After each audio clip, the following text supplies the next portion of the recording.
So hello, everyone, and welcome to the eLearning Hot Seat, the eLearn podcast. My name is Ladek. I come for you from a company called OpenLMS.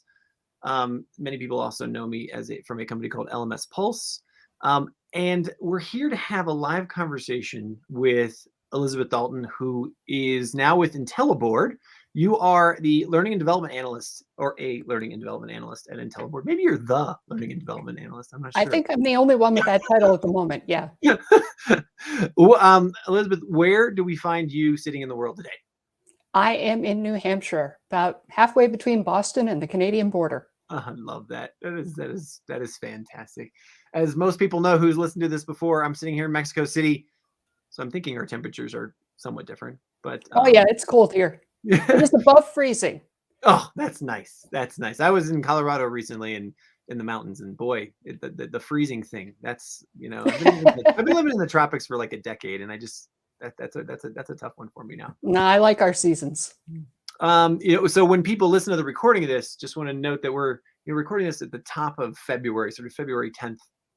And overall, we're gonna be talking about data, learning data, but specifically predictive and like predictive analytics, how you can use data to see into the future as a crystal ball. But I want to give you the opportunity to sort of just give us the 60 seconds about who you are for anybody who hasn't heard the name Elizabeth Dalton before. Like, I know that learning data is your passion, but where did you come from? Kind of give us a little bit about you. Sure. So many people will know me from my work at Moodle, where I worked on predictive learning analytics. And prior to that, I worked at a university here in New Hampshire. We have a university system which consists of a number of institutions, and one of them is Granite State College, which, despite the name college, does include university level courses, including doctorates. And I started there as an instructional designer, which is work that I've been doing off and on for the last 25 years or so. Mm-hmm. But when I arrived, they had just switched from Blackboard to Moodle, and they had done it very, very rapidly in response to a sudden budget cut. Mm-hmm. So instead of having to lay people off when the State Department cut their budget, they said, Blackboard to Moodle, make it happen, 6 months, which is insanely fast as a transition. But they did not have a Moodle system administrator when they did it. Mm. They went with a good Moodle partner at the time, and they moved everybody over to Moodle, got all the courses up and running, but a lot of people were unhappy. And I realized it was because people didn't understand what a system like Moodle could do for them. They didn't understand how to customize it. They didn't understand how to extract data from it to help them make decisions. So I started in between my instructional designer job, working with faculty to help them get their courses online. I started tweaking the Moodle system. Mm. This wasn't my first rodeo. I have actually tweaked various learning management systems over the years. I had worked for Southern New Hampshire University, another company that advertises all over the place. Mm-hmm, mm-hmm. And I had worked on developing reports for them at the time they were using Blackboard. So I'd written SQL reports for their data to help them understand what was going on. And in previous life, I worked for Sun Microsystems, now owned by Oracle, and did in technical instruction and data analysis about instruction and the effectiveness of instruction for them. So I've been part of the education world and the education data world all along, all through my professional career. My first professional gig was working for a local school district, writing IEP, independent evaluation plan software, tracking software for the local school district to track the plans that they had in place for all of their special needs students. So it just keeps coming back to gathering data about how people learn and how people teach and trying to measure that and trying to use that to help make learning outcomes happen and happen more the way everybody hopes they will. And so, you've put the case, or you sort of set the stage right now, but I'd like for you to make the case for data in education and learning data. Before we go down the future looking path of why predictive analytics is a thing. we're still in a stage, even after 20 months of the pandemic, when people, have really jumping into the deep end of online learning, where it's about getting the course up. It's about making sure you have design. It's about gamification. There's lots of things to talk about, but there's still a lot of fear or a lot of consternation, or just don't have time for, maybe put on the back burner of, let's collect and use the data. Actually, data is probably being collected, but it's not being used. So The data is being collected. yeah, sure. So make the case for me, like what, Yeah. and then we'll talk about what are these things, what are things that can be done with it. Sure. So I want to also make a point that I taught statistics online at the university level. So I needed data from that. I lived the life as the instructor. I've taken online courses. I've taught face-to-face as well. I've taught technical topics. I've taught statistics. I taught Chinese to preschoolers. So a variety. Oh, wow. My kids are Chinese. They taught me. I speak it well enough to teach a kindergarten or preschool class. I can't have an adult conversation. Okay. That's not the fluency I have, but I'm very good with, do you need to go to the bathroom? Really? And when I say it in Chinese parents in the room crack up, because it's, yeah. But that's a side issue. What I'm getting at there is, I'm about educational quality, and data is one of the tools that we can use to help improve educational quality. And what I mean by that is, we have an agreement, teachers and learners and the institutions that we teach in, we all have some things in mind that we want to get out of this educational process. We all put a lot of time and energy into it, and we want to get certain things out of it. We want to get a better job afterwards, or go to more advanced school, or be able to impress people at cocktail parties, or be able to have our grandparents be proud of us and put our work up on the refrigerator, whatever it is, And data isn't going to make any of that happen, but data can be a tool to help it happen. And data can be a way of checking to see how we're doing. And when I taught face-to-face, and everyone who's listening to this who has taught face-to-face has had this experience. You look around the classroom and you know who's getting it. You see the dreamy kind of look, the people looking at their phones, the people looking at the kid next to them. And you see the kids who are kind of interested or maybe kind of puzzled, and you can react to that. But when you're teaching online, you don't have any of that. You have how people are reacting in a forum discussion. You try to keep track of who's participating and who is maybe starting to drift off. You look to see who has handed in the homework on time and who hasn't handed anything in for 2 weeks. And what can be helpful is to know, what are my students paying attention to? And what have they already tried and spent time on and struggled with? And how can I help them with that? So I see the data that we're collecting as a way, especially to help teachers and learners in an online environment, to help make up for that missing high context connection that we have in the classroom. But I also see it as a way to do research about what really works in a way that we can't do in a classroom. The only thing you can do in a classroom is individual teachers and students can write down how they feel at the end of the day, or you can have somebody standing on the side in the room tracking everybody and maybe videotaping everybody, and then going through afterwards and coding who talked and when and what did they say and how long did they talk and who was looking at who. And that's very invasive. But when we're working online, all that stuff gets collected invisibly in the background without anybody having to notice it. What can we do with that ethically to help improve the learning environment for everybody, for people who are teaching and learning online? But also, what does that tell us about who speaks up and who is silent? Who looks at an assignment the first day it's available, even if they don't hand it in until the last minute? And how does that affect how they do? And who's bringing resources in to share with everybody, and who's just kind of consuming whatever's available and only doing the minimum amount of work? And how does that affect their outcomes and their goals?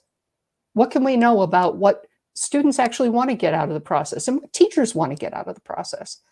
So I collect data, I analyze data, but I'm always thinking about the human beings involved who have their own goals and purposes and how we can help them do what they want to do with the data.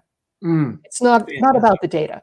Sure. I love it. We're here and we put data front and center for you, but it's not about the data. I want to remind everyone, this is Elizabeth Dalton. She's with IntelliBoard. She has been doing learning analytics since before anybody else was. This is her entire career. She's super passionate about it.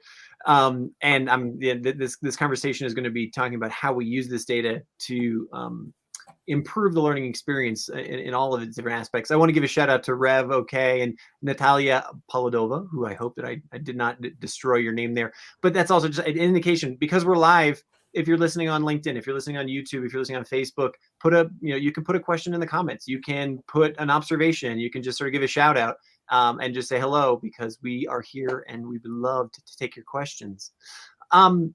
Before we go a step further into data, a lot of people knew you at Moodle, right? You were there, and that was a big, your big personality there, and now you've moved to IntelliBoard. Is there a difference in the work that you're doing there, or like how has your role changed, or how are you focusing on different things? The focus is very similar, except that at Moodle, I only focused on Moodle data. And Moodle is a piece of an ecosystem. Even if you're using Moodle, there's data outside of Moodle that you want to be able to include. And when I was at Moodle, we weren't really able to focus on that. We were focusing on data that could be captured within Moodle. Now I'm focusing on all the different kinds of data, educational data systems, educational technology systems that we can extract data from. And all of that can be included in our analytics and in our predictions and modeling and anything else that we want to do with the data. So I feel like it's a much better place to be standing to try to see the whole picture of what's going on in technologically mediated education, wherever that's happening, and be able to include data from more different sources and make a more coherent, holistic picture. Is there, I mean, maybe this will be a little curveball. Is there any like sort of aha moment that you've had, like when you stepped out of just sort of the Moodle ecosystem and you started looking at this wider set that you didn't see before, or they just kind of really jumped out at you, or certain challenges or anything like that?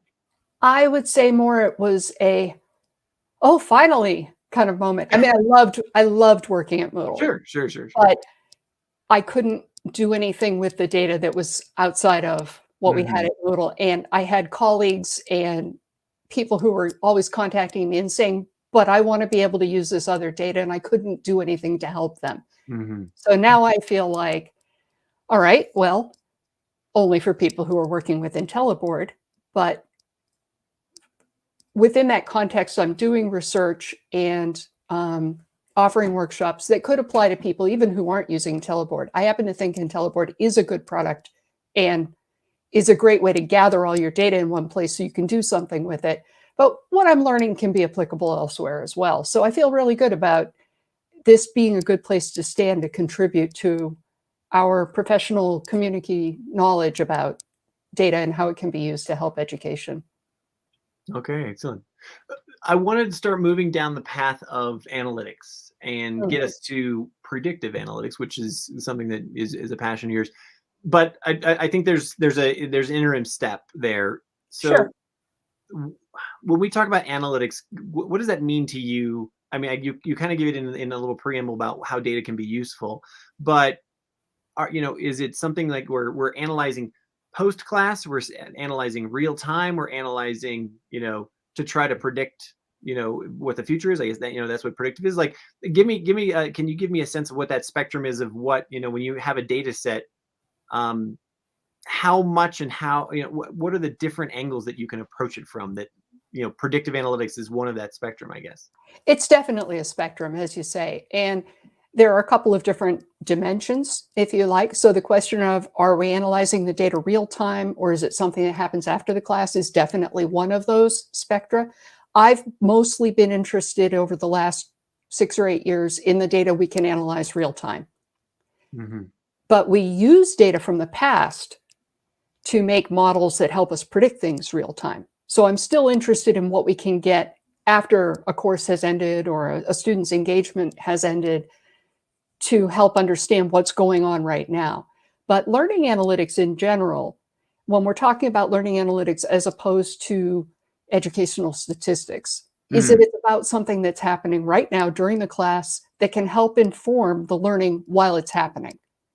So that's a big difference. And my dissertation advisor asked me that same question. How is learning analytics different from what we've been doing as educators, as educational researchers? And the difference is when we talk about learning analytics, we're talking about some kind of analysis of data that can help the teachers and the students and the other people involved, mentors, advisors, parents, right now during the learning before it's too late, before the learner has struggled for so long that they've just gotten frustrated and have walked out, before they've failed a class, before a manager says, well, you didn't complete all of the mandatory training, so you're out.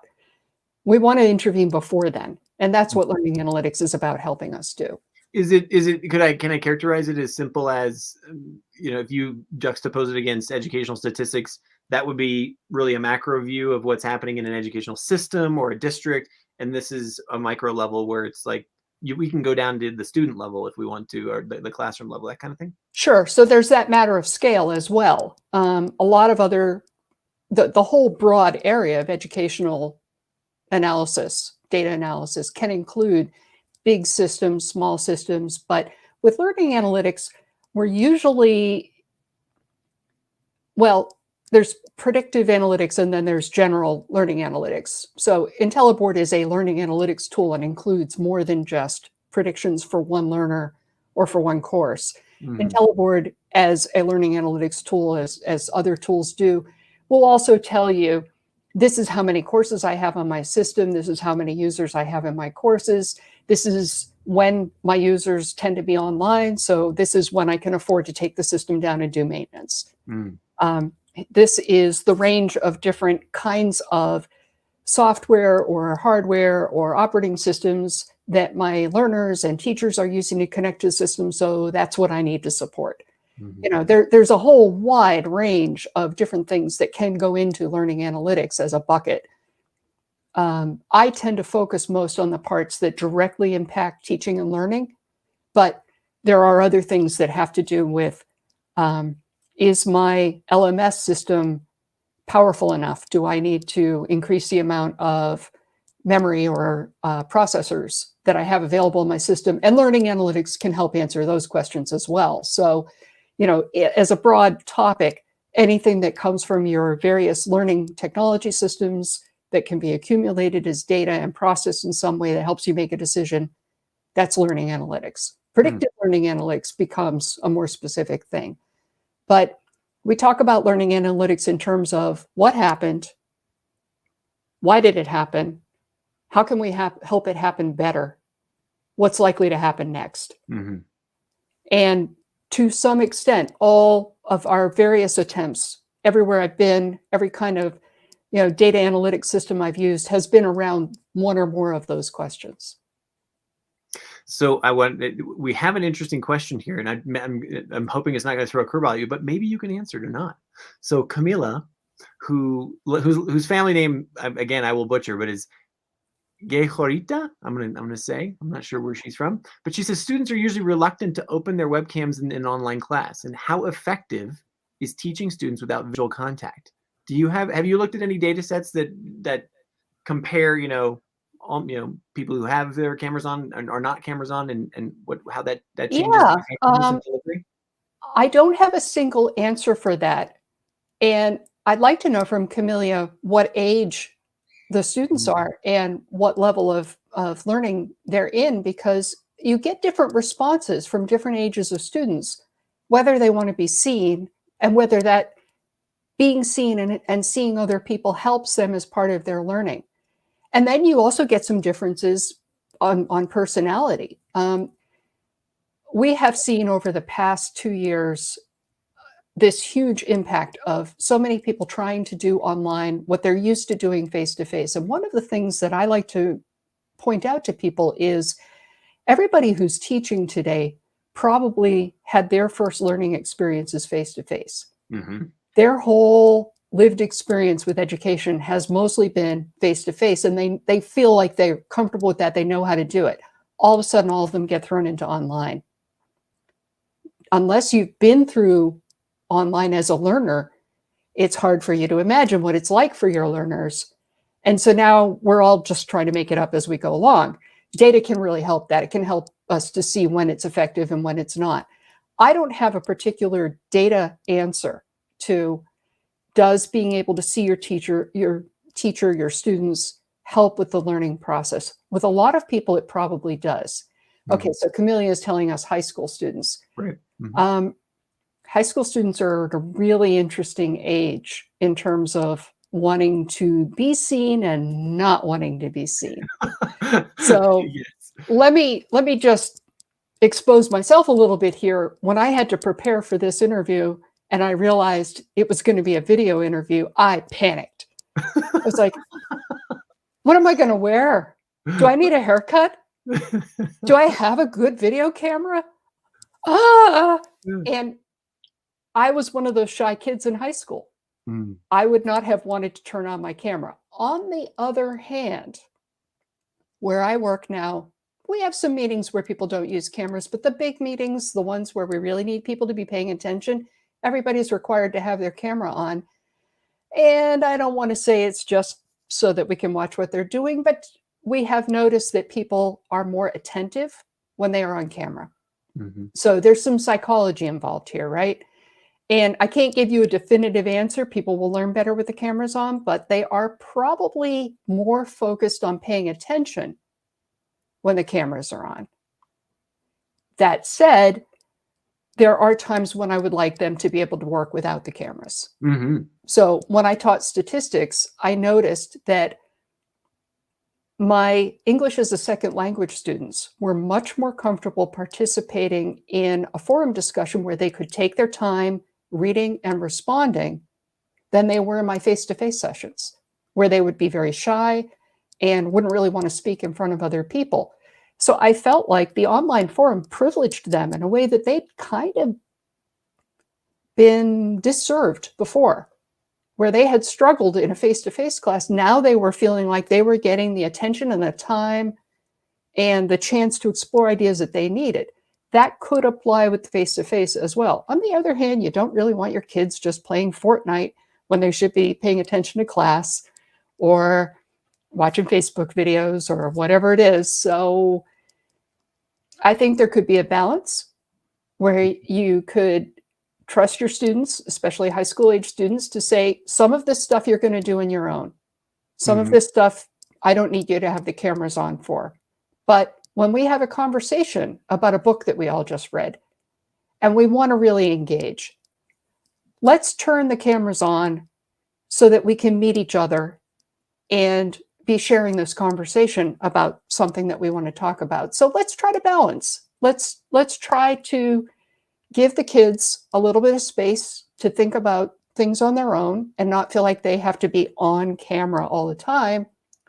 But let's also help them learn to use the camera as a focusing tool and say, yes, now is a time when I am going to be paying all of my attention to this particular topic. And I'm going to have the camera on so that you can see that you have all of my attention. And eye contact is something that humans are just wired to look for. If I'm making eye contact with you, you know that I'm paying attention to you. I'm watching your facial responses. I'm trying to make sure that you understand what I'm saying. And I'm showing you with my facial responses and my hands, which I wave around way too much, that I'm enthusiastic about what I'm talking about. I'm engaged. And I wouldn't make my kids, if I were teaching high school right now, I wouldn't make them be on camera all the time, but I would ask them to be on camera at least part of the time. I might start by having a conversation with those kids and say, when do you think we ought to have the cameras on? That depends on the maturity of the kids.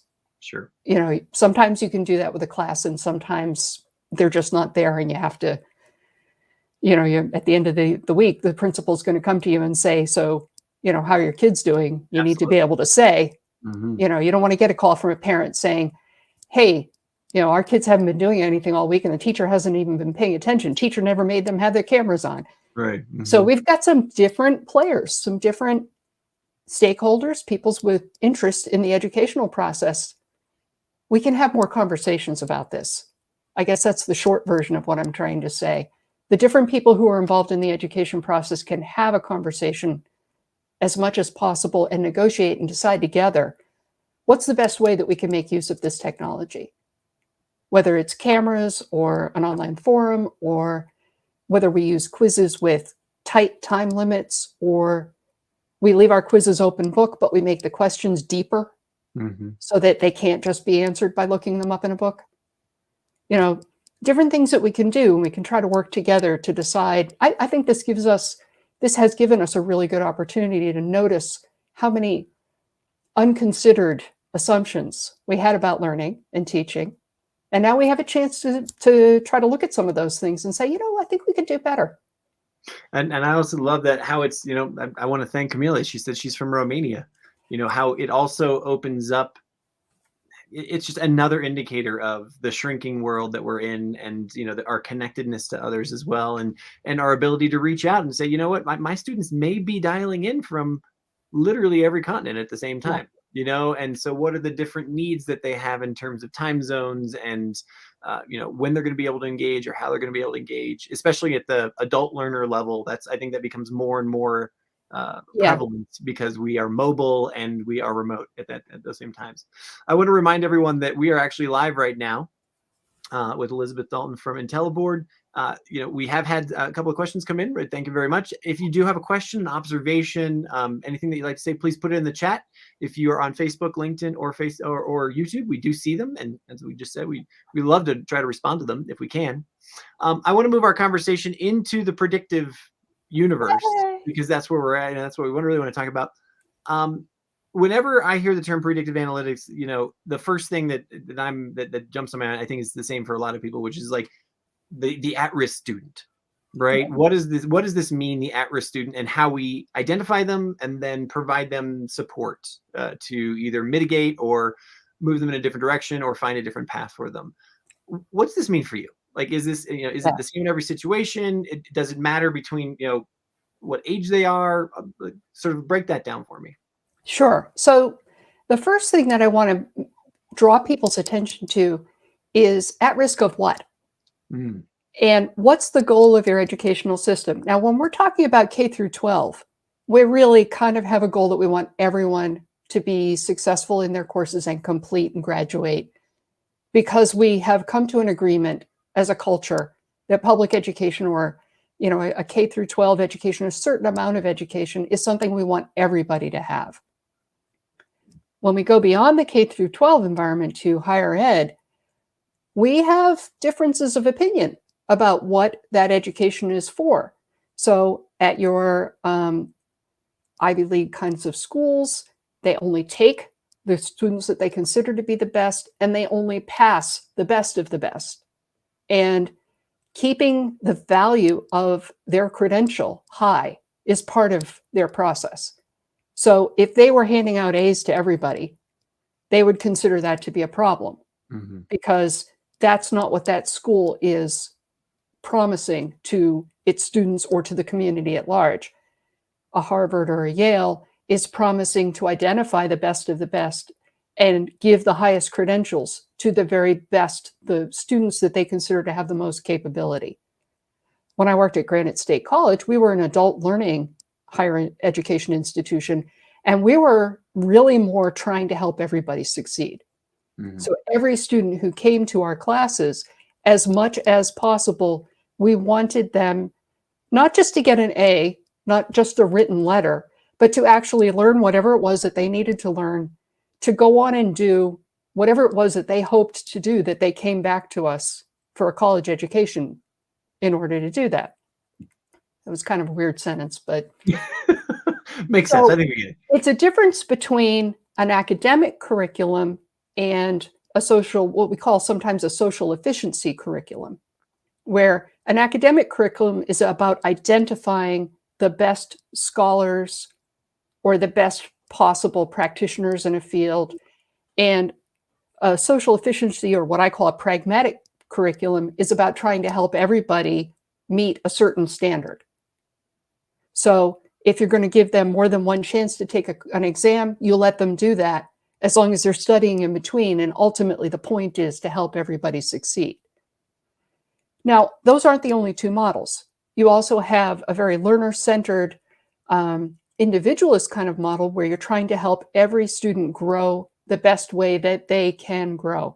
We see this a lot more with elementary schools, Montessori type schools, a lot of very individualized programs. The Antioch universities are a series of universities that did this, where the point isn't to identify the most exalted students or to have everyone meet a certain standard, but to have everyone identify their own goals and to help work with them to set those goals high and to help them reach their own goals.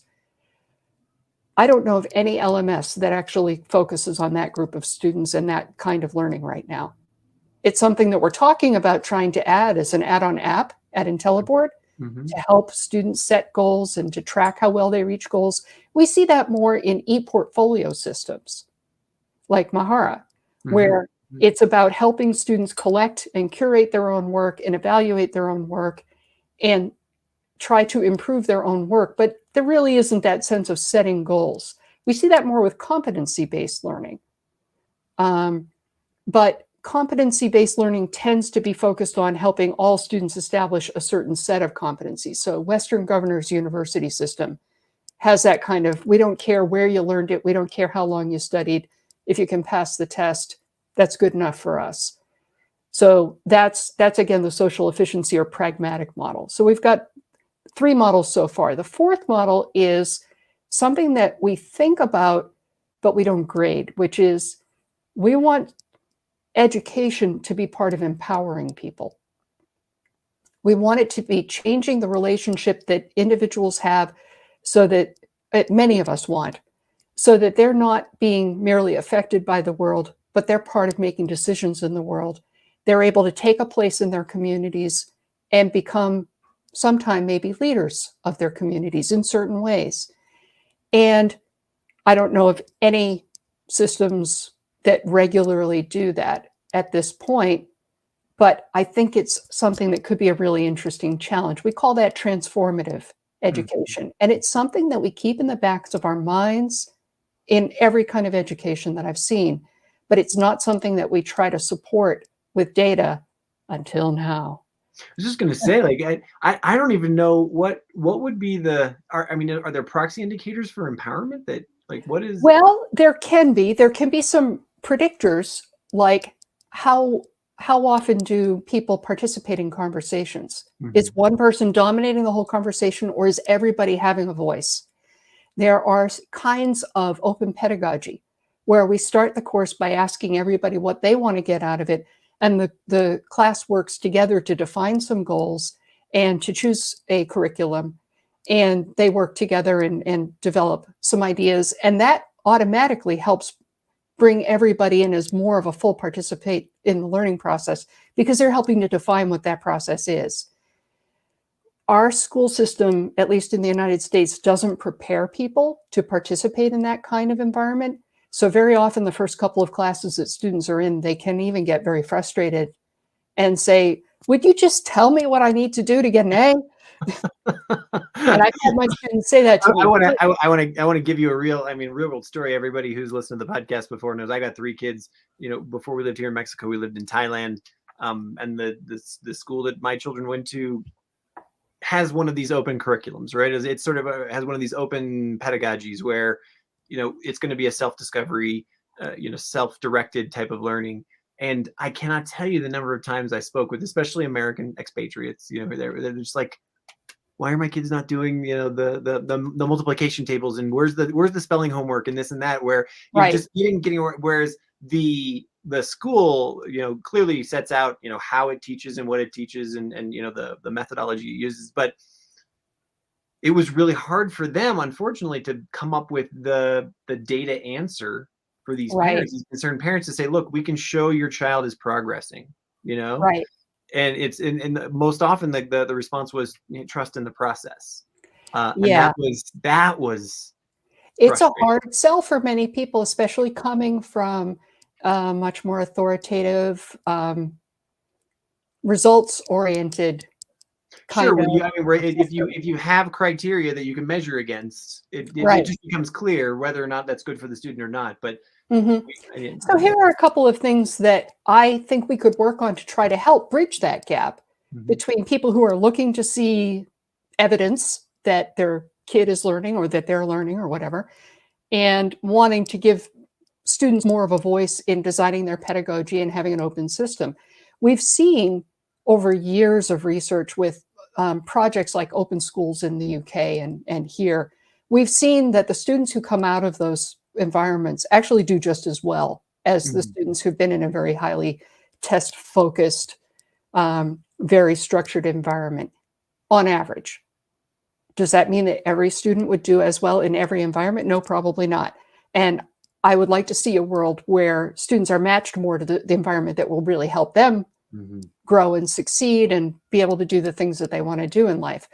But in the meantime, one of the things that I've been looking at are digital open badges, which get thrown around as a solution for everything, but I want to talk about them in a particular context.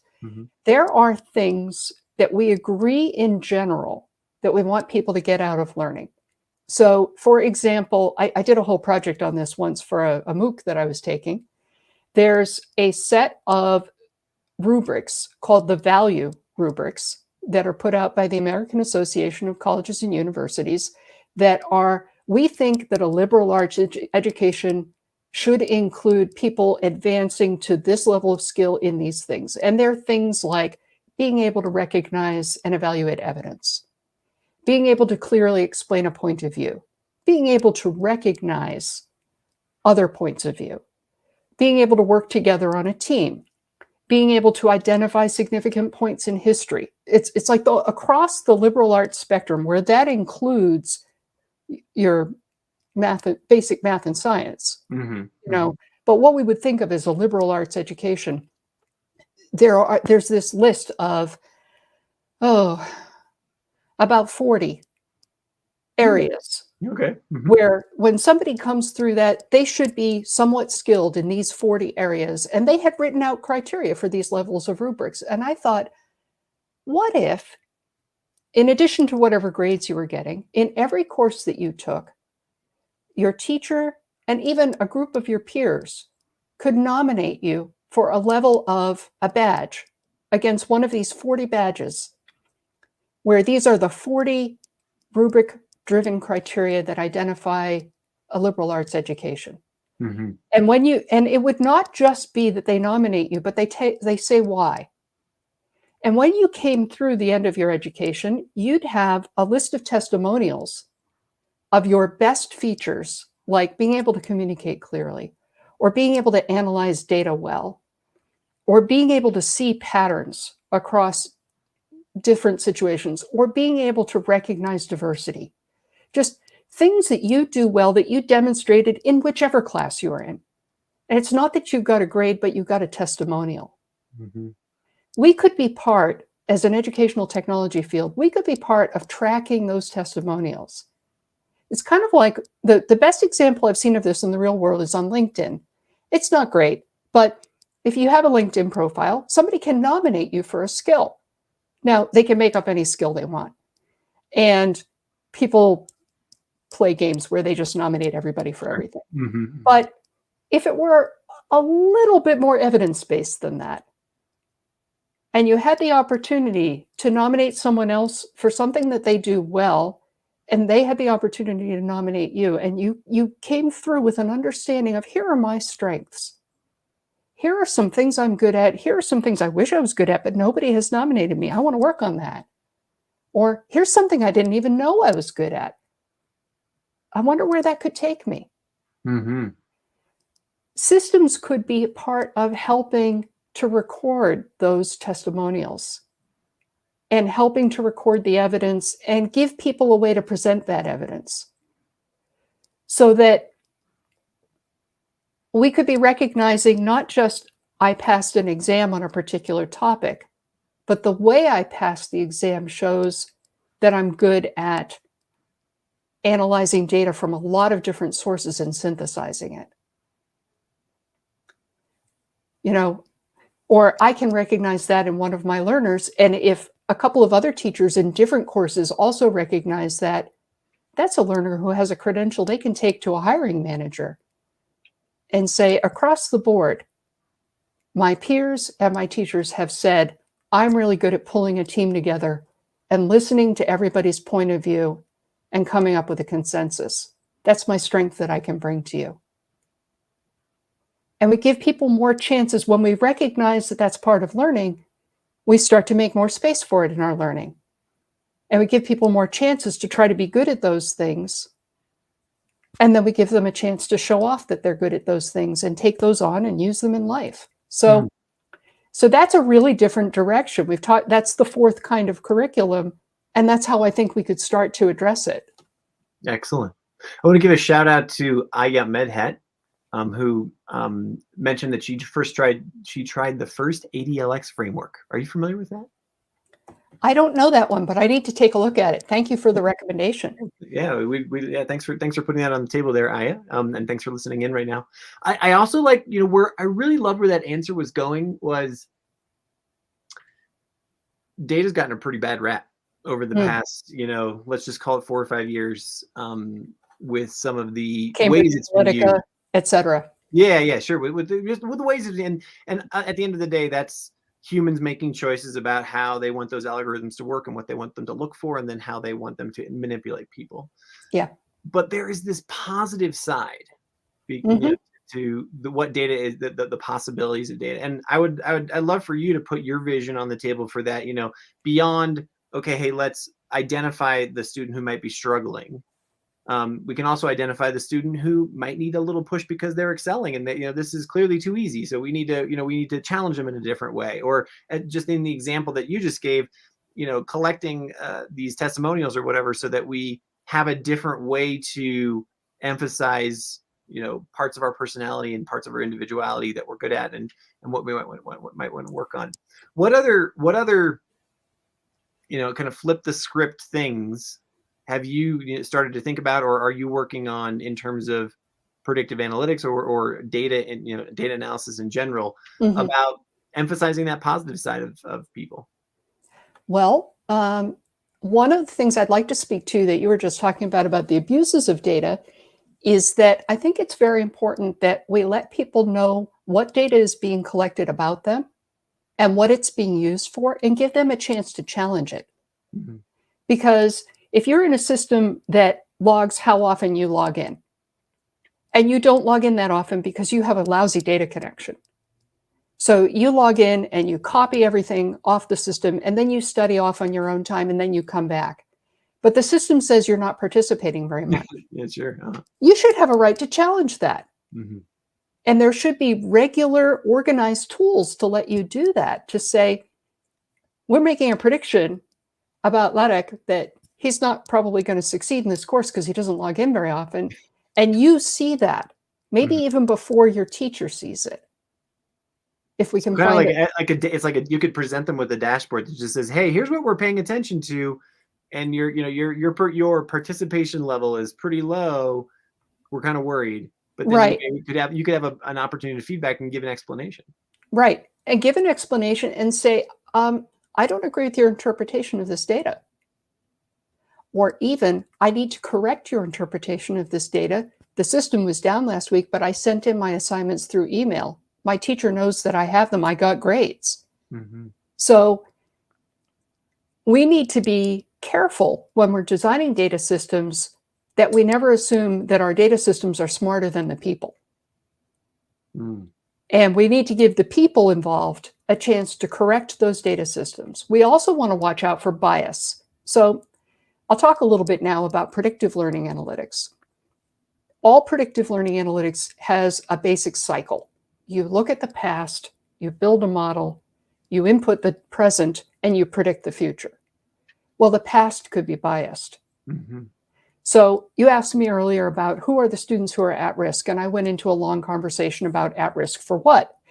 At risk for not getting an A, at risk for dropping out, at risk for not getting the job that they want after they finish the class, even though they did everything they were supposed to do, at risk for going back into their community and just dropping out of sight and assuming they can never have an effect on their lives.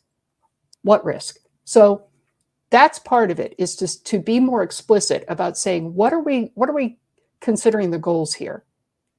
What are the risks? A risk is a risk of not meeting some goal. Well, let's negotiate those goals between our institutions, our teachers, our learners, our other parties, parents, managers, mentors, whoever it is. And then when we make predictions, let's give everybody. Oh dear, that's kind of embarrassing. Sorry about that. Are we running out of time? No, not at all. That was just a random alarm. Okay. Go off in my universe. Yikes. Oh, well. So let's negotiate together what our goals are and what, therefore, those goals can be at risk. And then if we're making predictions about risk, let's make sure that everybody who gave some input to the system about data has a chance to look at that prediction and agree with it or contest it. Or say, all right, you may think that about me, but I don't think that's important, because that's not what I came here for. Mm-hmm, mm-hmm. You know, if you return to college to get particular skills because that's what your job requires, and the university that you're going to requires you to take this class that doesn't seem to you to relate to what you really want to do, and you don't end up getting a good job in it, you don't want to hear about your risk in that course. Right. Because, rightly or wrongly, you don't think that's important to your own goals. So you need to be able to opt out of that system and say, that is not a system that I need predictions about. I don't need anybody else to be making predictions about it. I'll do as well as I do in that particular course or assignment or other obligation. So letting the people revise, improve, negotiate these data systems, I think, is really important. Not just to make a data system and say, oh, data system, we will all go by whatever it says. I see that we've got one of my quotes, data systems are never smarter than people. Absolutely. Yeah, I stand by that one. Yeah, for sure. Speaking of which, since we're here in, just the top of 2022, is there anything that you're specifically or particularly interested or looking at that's coming down the pipe that, in the data analytics field that either hasn't been available in the past or that you are particularly excited about, for the next, let's just say, like 12 to 18 months? There are a couple of areas that we're looking at. One is sentiment analysis. So trying to understand how people are feeling about their learning. And there's been some preliminary research in this area using things like Twitter feeds to recognize positive and negative sentiment. I would like to be part of working on a system to help a teacher discern in a large class that's kind of all over the place in their discussion boards, who are the students who are frustrated, who are the students who are confident and maybe could help the students who are frustrated, who's bored, who's excited. So a little more than just positive and negative. So that's something that we are actually working on in IntelliBoard. We're working on something called algorithmic data stories, where we want to look at a big pile of data and extract out the most salient parts of that and put them together in maybe a narrative with an accompanying chart to say, okay, lots of things are happening on your system today, but here are some highlights that we can see from a statistical point of view. These are unusual data points, or they're unusual compared to what happened last week, or early days. We're experimenting with this, but to try to say, you've got a big, huge pile of data. What's the most interesting about it? And what does it probably mean? These are the unusual data elements. These are their definitions. These are how they relate to the goals that you said you had. So that could be something. I'm really interested in looking at more social network analysis. So we've had a couple of attempts at this. Lots of good research has been done at not so many practical systems. When I worked at Moodle, I think there were 3 or 4 different plugins that came and went, and none of them that are currently available, that would look at your forum discussions and say, who's talking to who, and show you a graph with like one circle for each person and little connected lines saying who's communicating with who and how much. Teachers find this hugely helpful. Students find it helpful to be able to say, well, it's like being able to look around a room and say, hey, there's an interesting discussion over there. I want to go be part of it. And you can't really see that when you're just looking at a discussion board with a list. So providing regular tools like that for everybody who's using a forum in any kind of system or attached systems, like if they have, like we're doing right now, we're having a conversation, we have a chat sidebar that we could be using. If you're using Zoom and Google Classroom, a lot of chats are going to happen in Zoom. People are going to use that. Or maybe there's some other chat tool that all of your students tend to use. If we can get data from that, we can start to develop that network. And the teachers can see it, the students can see it. And there are some statistical calculations that we can make about network connectedness and centrality that we could maybe make some predictions. You know, we think that on the basis of this forum discussion, your students are more likely or less likely to succeed in the upcoming exam because they're more or less engaged in the discussion. I don't know yet if that'll be true. And it might only be true for sub-subjects. But it could be a parameter that we could include in a predictive model. There's been, as I say, a lot of groundwork, research done on this, but not so many implementations that just everybody can use. So a lot of what I work on, some of it I like to think is a little bit groundbreaking, but a lot of it is taking ideas that have been tried out in lots of places and trying to make them into solid tools that people can use in their classrooms, in their schools or universities or workplaces, and try them out for real. And that's, I think, a lot of what I hope will happen this year. Fantastic. I think the final question I have for you is that it's really, you know, if I know my audience well enough, there's a lot of people who came here and said, you know what, this is all, it's all easy for Elizabeth. She's been doing this for, you know, forever. You know, clearly from, you know, the way that you're talking, you've thought about data, you have worked with data, you know, this is something that you play with every day. But, you know, at my school, you know, we don't have that kind of support and it's going to be on me to try to figure this out. Or this is something, you know, we're just dipping our toe into it. Or, you know, there's a couple of cool things going on, but I'm not sure how to contribute. Where would you counsel instructors, trainers, you know, who are, let's just call them, you know, newbies, or, you know, at least, you know, just sort of that at that primary level? What should they be doing first? What should they, you know, what are those baby steps that should take first to get into this, using data as a powerful tool to improve the learning experience? It depends a little bit on what systems you're using and what kind of data access you have. So if you are using a system like Moodle, there are some reports that you can pull up and look at. Canvas, of course, has its own reports, Blackboard, Brightspace D2L. They all have some reporting systems. So a really good start is to see what reports are available in the system that you have right now. Look at them, look at what they're really trying to tell you. Think about whether there's any way that you can make use of those to inform your teaching practice, or if you're a learner, or if you're a parent. Beyond that, well, I have a workshop coming up. Yeah, promote yourself, do it. Go for it. At Learning Analytics and Knowledge Conference next month. And I believe membership for just that workshop is $25, but space is limited, so whatever. We're going to have some more workshops in IntelliBoard, and there'll be webinars, they'll be open to everybody. I'd love to do a series of these with you. There are some steps to take with data where you start to try to get used to what kind of data does my system collect and what does it really mean?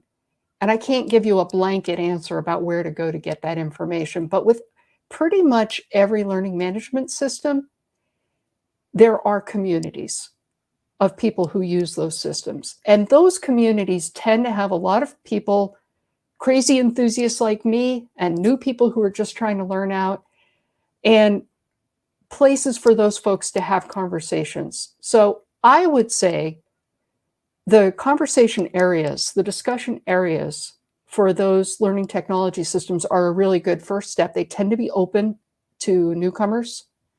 And then I hope, and I can't make a commitment about this, but I hope we'll sponsor something like that in IntelliBoard a little bit later this year for people who are using any system to have a place to discuss where to get data, what data means, how to turn something from a set of numbers into some advice that a teacher or a learner or a parent could actually act on.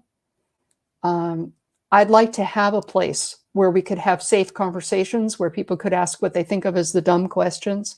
And I'm one of those official, there are no stupid questions. There are no stupid questions, that's for sure, yeah. You know, we need stronger communities to be able to discuss data and to be able to do it in a critical way and say, the data is not the ruler here. The data is how we can help to improve the situation. I'd like to have more open places to have those conversations. I don't feel like Twitter or Facebook is the right place for that.